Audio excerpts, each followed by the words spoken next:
What is up, guys, and welcome back to a brand new video. Today we're here for the Japanese Grand Prix of Career Mode My Team Season 3.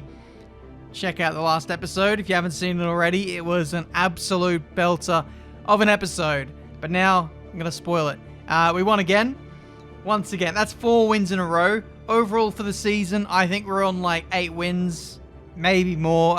Honestly, I think I've lost count now of how many times we have won. It's been pretty ridiculous. Let's see if we can carry that form into the Japanese Grand Prix in Suzuka. Traditionally, this has been a circuit which has been tough for the player on this game and previous ones as well. So we'll see. We might have our work cut out for us doing a lot of team activities there. So let's see how that favors the team going forward into the closing few rounds of the championship. I think we've got like 5 races to go, something like that. So yeah, we're looking pretty good. We closed out the Constructors last episode, so we are Constructors champions for 2 seasons in a row.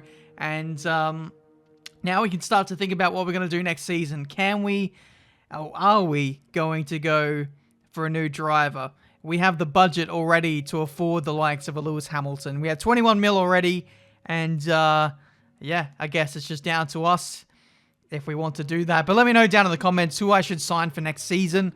Should I re-sign Vettel? Should I go for Daniel Ricciardo, Lando Norris, Lewis Hamilton, Charles Leclerc?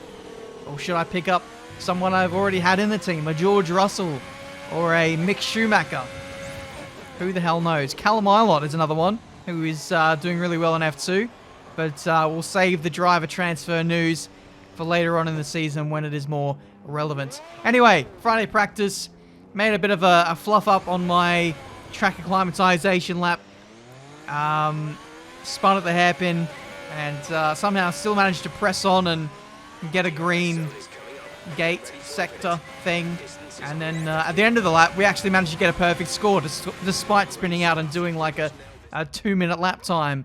But eagle-eyed viewers will have noticed that we backed it into the barrier and actually got a bit of a shark bite taken out of our right-hand rear wing upright, which is actually a really rare piece of damage to get on the Formula 1 game. We got that in the Austrian Grand Prix in F1 2017 career mode, and that actually affected my performance a lot back in the day. So pretty rare to see that happen, and pretty cool. You can get rear wing damage, but yeah, like I said, it's very, very rare. And when it does happen, it takes away a lot of performance. I remember being like a second slower per lap because of that damage back in Austria. But anyway, we're ready for this event, this qualifying session. Japanese Grand Prix in Suzuka, chucking in our best engine components to give ourselves the best chance of making it 5 in a row.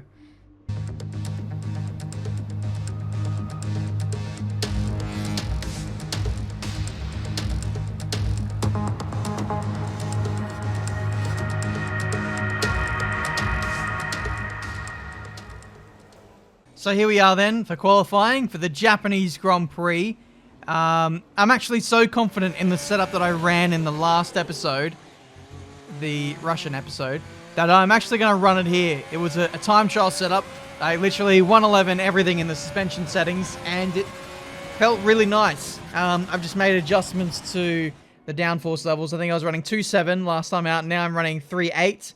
With the option to probably go either way with the front wing. I could probably go down to 2 or go higher if I so feel like doing that. The car is a little bit on edge over the course of 1 lap, but it always is. We're at a level where you really are pushing the tires to their maximum, but you know, if it gets too unstable, we can always lower it to 2.8 wings and still have a good car underneath us. But anyway, qualifying 1, checkered flag has come out. My first lap was pretty poor actually. It's only put us in P10, about a second off the pace, but a second lap here means that we improve massively, over a second's improvement there, and we nearly get in the mix with our teammate. Just 0.2 shy there in P3, and exactly where we want to be in this qualifying order. So I told you it was going to be tough here.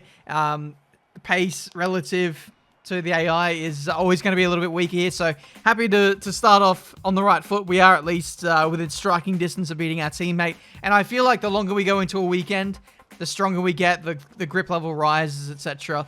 And then we can, you know, hopefully be even faster than our teammate. We really have had the measure of Seb in the last half a season.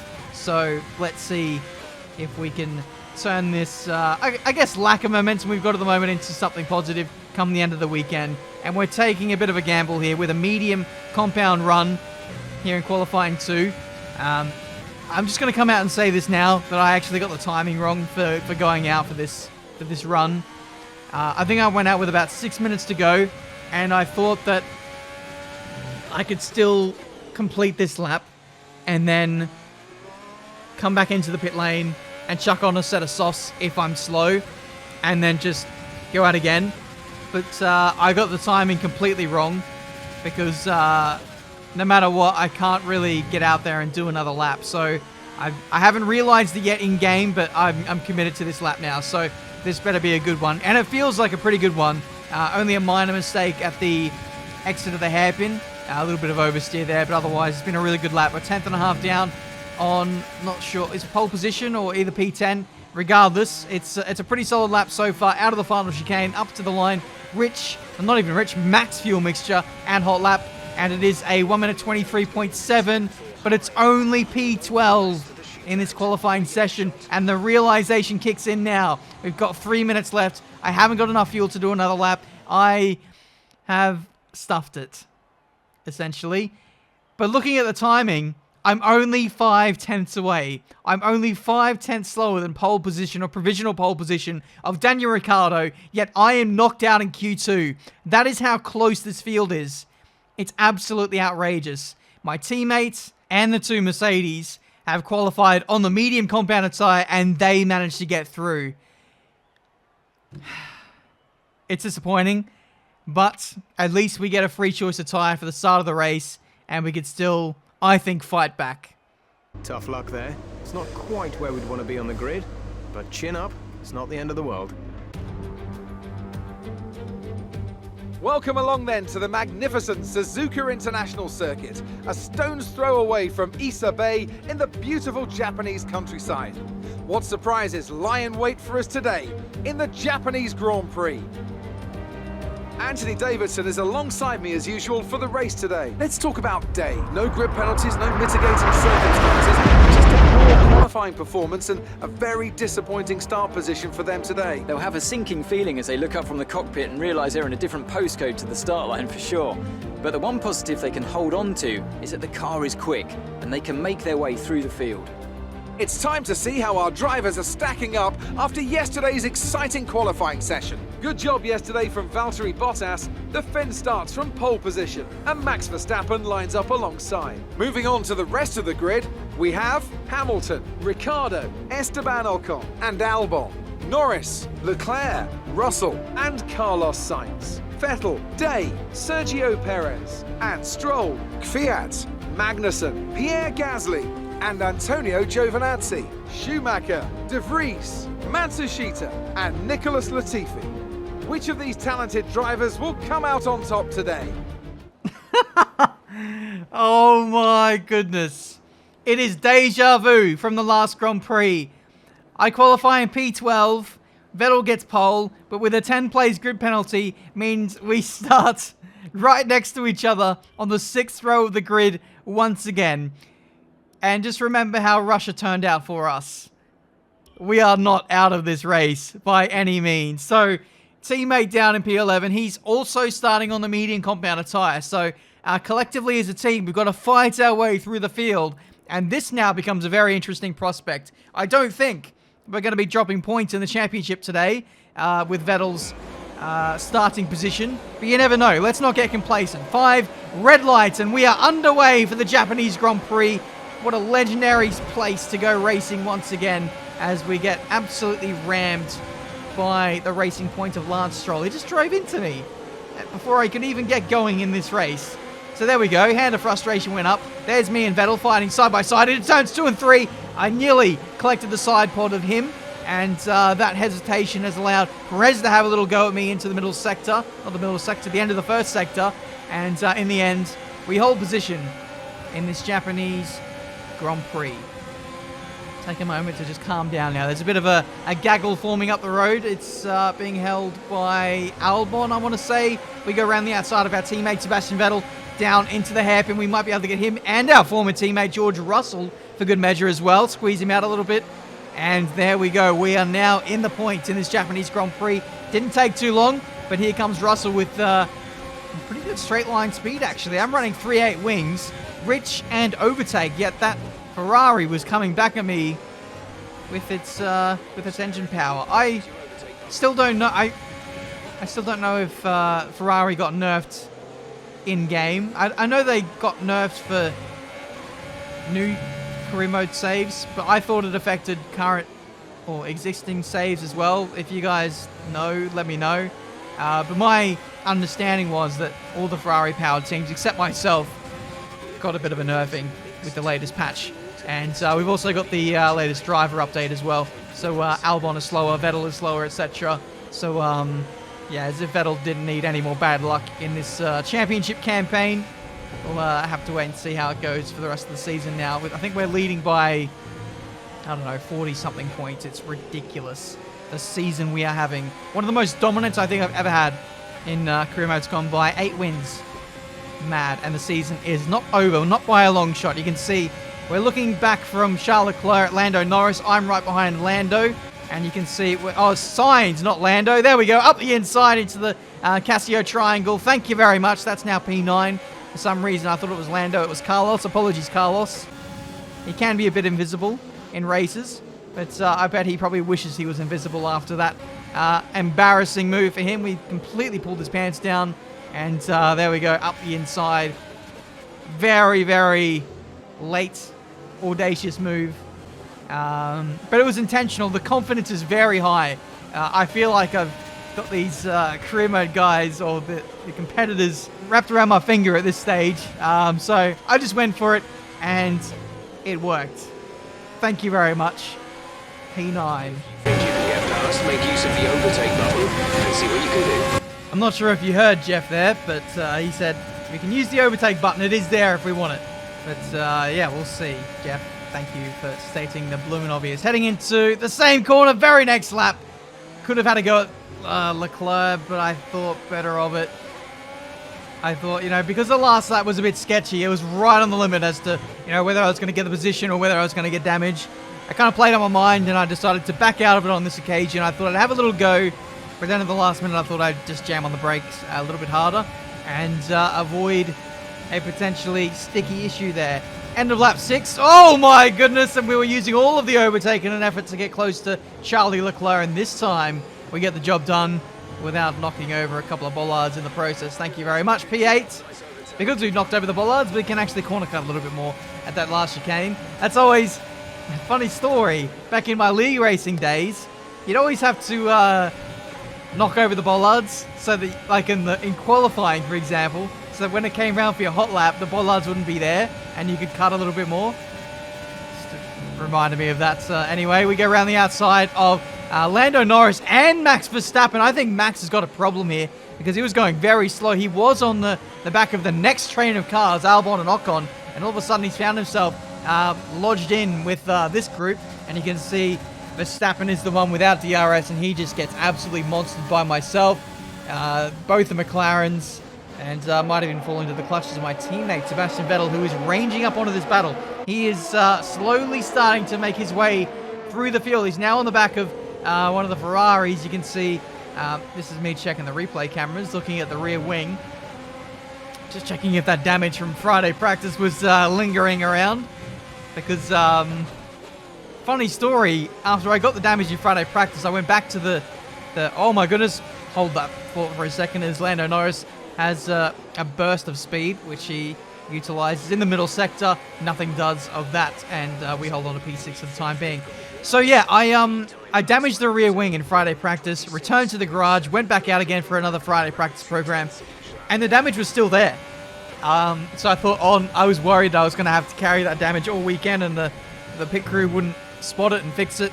But thankfully they did. They put a new rear wing on for qualifying and the race, obviously, and we are away with our weekend undamaged, thankfully. In comes the Renault of Daniel Ricciardo. He's going onto the hard compound tyres, so anyone starting on softs in this race, big RIP to them, as it's going to be a long afternoon for them. Charlie Leclerc is in as well for the Ferrari boys. And yeah, they're the guys who might get an undercut on us, but I'm hoping with our older mediums, we should be able to still have better pace than them on fresh hards. So we'll see how that goes. Running on board with Vettel in the replay cameras. You can see he's ranging up onto the back of Verstappen and Norris. Just a few seconds behind me. Meanwhile, we got more runners in the lane. Ocon and Albon made their stop on the last lap, and that leaves both the Mercedes drivers out on mediums. I forgot about those two, who in Q2 opted to qualify on the medium, meaning they'd start the race on this compound, and they're already in. Hamilton is in, and he's gone onto a hard set of tyres, so that is a left of field play from Mercedes, who I feel like have got nearly an equal car to us. They got pretty good tyre wear upgrades, and they're opting for safety, I guess, in the hard compound tyre. My teammate Sebastian Vettel followed Hamilton in on the same lap, so I'm assuming he went for the hard compound tyre as well. Which again, Vettel, what are you doing? What are you playing at? Always getting the strategy wrong. Bottas follows in on the next lap and goes for hards. So yeah, that's the state of play now. We now lead this race by 10 seconds over Bottas. We are edging out the lead a little bit over... well, we were extending the lead to Bottas, but he's actually starting to reel us back in now. We don't have the car pace to overcome a Mercedes on hard compound tyres, so unfortunately they're going to start closing in on us. But I think for the rest of the field, we're still faster than them, so we're effectively performing an overcut here. We are going to box on this lap in particular, and we're going to go on to the softs to finish out this race. So we should be about a second and a half, maybe 2 seconds a lap faster than anyone on hard compound tyres. So there may be an outside chance that we could win this Grand Prix. But, you know, we'd really need to cut through the traffic really well, like we did in Russia. And not really face any obstacles. Don't make any mistakes, and we might be half a chance. We might be able to get Hamilton. Bottas is going to be a stretch. But you never know. There's still a long way to go in this race. There could be safety cars. There could be anything that bails us out of this one. Onto the softs. Great stuff from the boys. 1.9. It was so quick that I wasn't entirely ready for the rejoin back on the ground to go in the fast lane again. So that was, yeah, a missed opportunity on my part. But we rejoined on the circuit in P5. We have effectively overcut Daniel Ricciardo, who went on to the hard compound tyres very early. He's holding up Sebastian Vettel at this stage, but I imagine Vettel will make very quick work of him. As you can see on screen now, in the DRS for Vettel, a big sway to the side. Don't know what that's about, but side by side for the two of them. Ricciardo leads on Vettel through turns 1 and 2, and I think Vettel is going to come out on top there in that battle. He does, into P6 now. So Marduk Motorsport moving their way through the field. I can't speak in this video. I don't know what's going on. It's late, but it's not that late. Anyway, lap 18. Catching up to Alexander Albon. Purple to the first sector. This is our first flying lap on the fresh tyres, and I tell you what, the grip difference is incredible. It really is night and day between an old set of mediums and new softs. I feel like Superman through the middle sector, through the first sector as well. Those high-speed corners. Mwah. Anyway, here we go. Dive bomb into the Casio triangle. We have superior grip. We have superior brakes for the Red Bull. And that was pretty light work for us. Up into P4 now. Ocon is next. And this is for a podium in this Japanese Grand Prix. So, need to make quick work of him because Hamilton is 7 seconds up the road. And if we keep up a good pace, I think we could get at least one of the Mercedes. So that's going to be the goal over the next 8 laps of this... What happened? Let me know you're okay. We're out. I crash.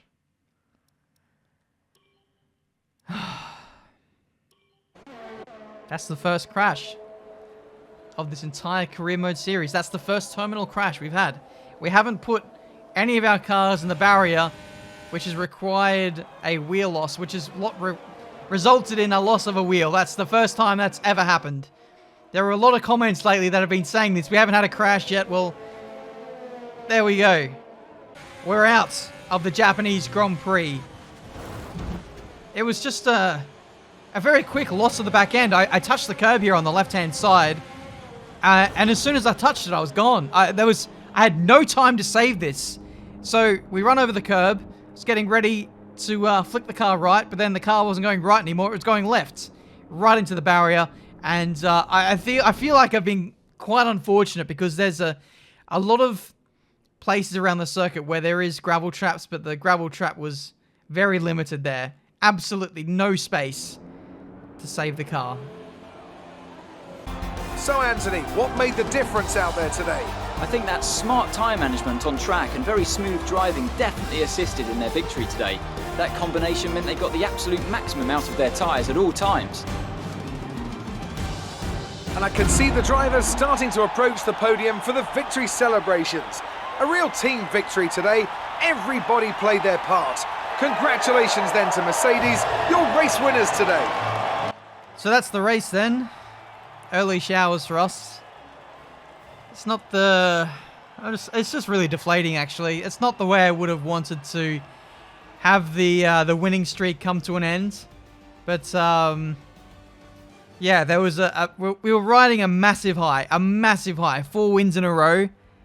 I guess for every action, there is an opposite reaction. And to counter the massive high, we had to have the massive low of that crash. So yeah, that's so unfortunate. Like I said, just lost the car so quickly. The setup, more specifically, was very highly strung. And we had moments over the course of the weekend where we had those little wobbles in that first sector, but nothing to that degree. Not that quickly. That was such a quick snap. Anyway, we still lead by 27 points over Vettel. So at the end of the day, we still got a big lead. To be honest, I thought we were going to be coming away with a pretty slender lead, but yeah, we were leading by 40-odd points. Vettel in the end did get a podium, as you saw on the podium ceremony, so great job from him, actually. Shout out to Vettel to overtake all those cars on a harder compounded tyre. He was on the hard, but yeah, he didn't have anywhere near the pace that I did on my softs at the time, so great job from Vettel to recover. I guess for his championship, that's important to salvage good points, to at least keep the spark alive for him, for his side of the garage. And Mercedes were untouchable. Of course, neither of us were there to capitalize at the start of the race. We both started outside the top 10, and Vettel made the strategy blunder. I crashed. And yeah, I guess that's a momentum reset, I suppose. So heading into the next race, I'm not sure what's coming up next, but we need to make sure we perform well there. I think it might be the USA Grand Prix in Kota. It is. 4 races to go. Gap is 27 points. The last thing we want to do now is let this championship slip away from us. So, yeah, we'll bounce back strong, hopefully, and we'll take the fight to Vettel and the Mercedes in the next Grand Prix. But yeah, apologies about the crash. First one in over 62 races. About 62 races. That's, I guess that's not bad. I am human after all. Always was. Where's my flashbacks?